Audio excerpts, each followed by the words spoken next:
2 दिन बाद स्कूल के सभी बच्चे टूर पर जा रहे हैं। मैंने तो मैम से मना कर दिया, लेकिन मैम कह रही थी कि पढ़ाई के साथ साथ हमें म्यूजियम और हिस्टोरिकल प्लेस के बारे में देखना चाहिए और जानना चाहिए। हाँ ठीक ही तो कह रही थी मैडम। अरे हमारी बेटियां किसी भी चीज में पीछे नहीं होनी चाहिए। तुम टूर पे जरूर जाओ। हाँ बेटा, और मैंने तो तेरे लिए नया यूनिफॉर्म भी सील दिया है, इसलिए तुझे अब चिंता करने की कोई जरूरत नहीं है। Thank you mummy papa. आप जैसे माँ बाप हर किसी को मेरी हर छोटी छोटी ख्वाहिशों को पूरा करने के लिए आप दोनों दिन रात मेहनत करते हैं। वैसे ही मैं जल्दी ही कामयाब होकर आपके हर एक सपने को पूरा करूँगी। टुनटुनी मिडिल क्लास फैमिली से थी। उसके पापा कुली थे और उनको दूसरों का बोझ उठाने का जो भी काम मिलता वो करते और उससे पैसे मिलते थे, वो उसी से अपना घर चलाते थे। वो लोग वही स्टेशन के पास किराए का घर लेकर रहते थे। ऐसे ही हंसी खुशी टुनटुनी का परिवार चल रहा था। टुनटुनी के पिता टुन्नू चुड़ा बहुत ही विनम्र और दयालु स्वभाव के पक्षी थे। वो हमेशा दूसरों की मदद किया करते थे। ऐसे ही एक दिन एक अंधी पक्षी अपने बच्चे को लेकर स्टेशन पर ट्रेन आने का इंतजार कर रही थी। तभी अचानक से उसका पैर फिसल जाता है और उसका बच्चा पटरी पर गिर जाता है। माँ मुझे बचाओ, माँ बचाओ मुझे। अरे बेटा कहाँ हो तुम? गोलू, मेरे बच्चे कहाँ हो तुम? गोलू। वो अंधी माँ बेबस होकर इधर उधर अपने बच्चे को तलाश रही थी। गोलू ट्रेन की पटरी पर रो रहा था और तभी उधर से तेज रफ्तार से हॉर्न देते हुए ट्रेन आ रही थी। तभी टुन्नू चुड़ा की नजर उस रोती हुई माँ और बच्चे पर जाती है। वो तुरंत ही सामान वहीं रखकर तेज रफ्तार से दौड़ते हुए पटरी पर जाता है और बच्चे को उठाकर स्टेशन पर रख देता है। तभी ट्रेन आ जाती है और टुन्नू चुड़ा अपने साहस भरे जज्बे के साथ उस बच्चे को तो बचा लेता है, लेकिन वो खुद को नहीं बचा पाता और उसकी वही मौत हो जाती है। ये खबर जब उसके घर वालों को पता चलती है तो उनके ऊपर मानो जैसे दुखों का पहाड़ टूट पड़ता है। वो लोग फूट फूट कर रोने लगते हैं। माँ पापा हमें छोड़कर कहाँ चले गए? माँ हमारा क्या होगा? माँ कौन मेरी हर इच्छा को पूरी करेगा? अब मुझे कौन पढ़ा लिखा कर अफसर बनाएगा? वही टुनटुनी की माँ टूनी की भी तबीयत खराब हो जाती है। अब घर की सारी जिम्मेदारी टुनटुनी चिड़िया पर आ जाती है। ऐसे ही 1 महीना बीत जाता है। माँ मैंने दाल और रोटी बनाई है, चलो माँ थोड़ा सा खाना खा लो। तुम खा लो बेटी, मुझे भूख नहीं है। माँ अगर आप नहीं खाओगी तो फिर मैं भी नहीं खाऊंगी। थोड़ा सा खा लो ना माँ। आपको इस तरह देखकर पापा को भी अच्छा नहीं लग रहा होगा। प्लीज माँ खा लो। उसके बाद टूनी चिड़िया थोड़ा खाना खाती है। इसी तरह समय बीत रहा था। इस बीच टुनटुनी का 10वीं का रिजल्ट आता है और वो अपने पूरे स्कूल में टॉप करती है।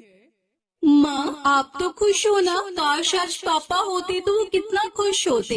पर देखना माँ, मैं जल्दी ही आगे की पढ़ाई पूरी करके अपने पापा का नाम रोशन करूँगी।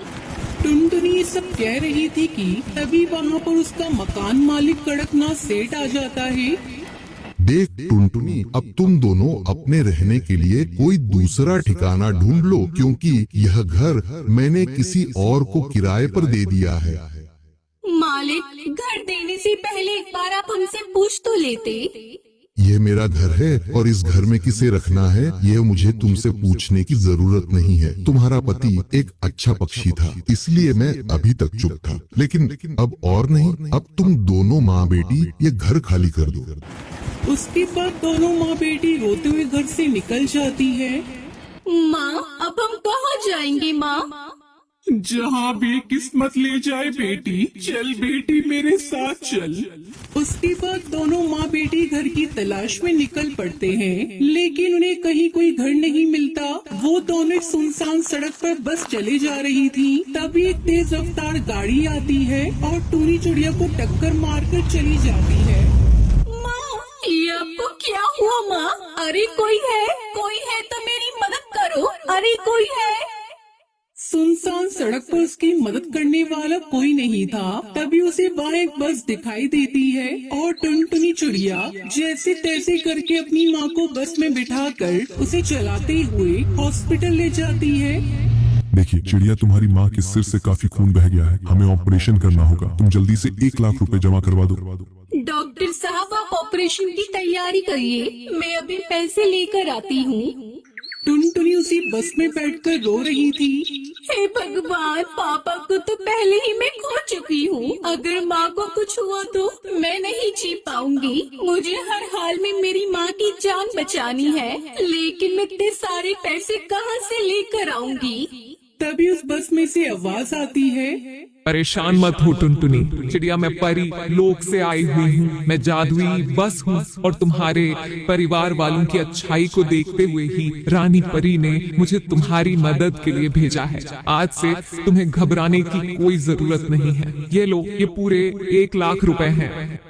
जादुई बस, मैं तुम्हारा ये एहसान कैसे चुका पाऊंगी? थैंक यू बस, तुमने मेरी ऐसी मुश्किल समय में मदद की जब मेरा साथ देने वाला कोई नहीं था। उसके बाद टुनटुनी वो पैसे लेकर अपनी माँ का इलाज करवाती है। कुछ दिनों में उसकी माँ ठीक हो जाती है। फिर जादुई बस टुनटुनी चिड़िया से कहती है, अब तुम दोनों माँ बेटी जल्दी से मेरी बस में जाकर बैठ जाओ, मैं तुम्हें एक चमत्कार दिखाती हूँ।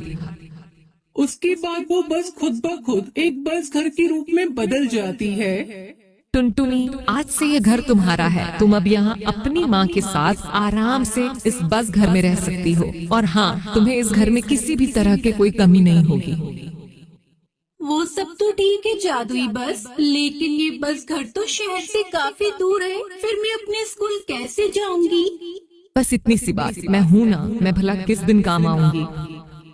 उस दिन के बाद से टुनटुनी उसकी माँ जादुई बस घर के साथ हंसी खुशी रहने लगती है। उन्हें अब किसी भी चीज की कोई कमी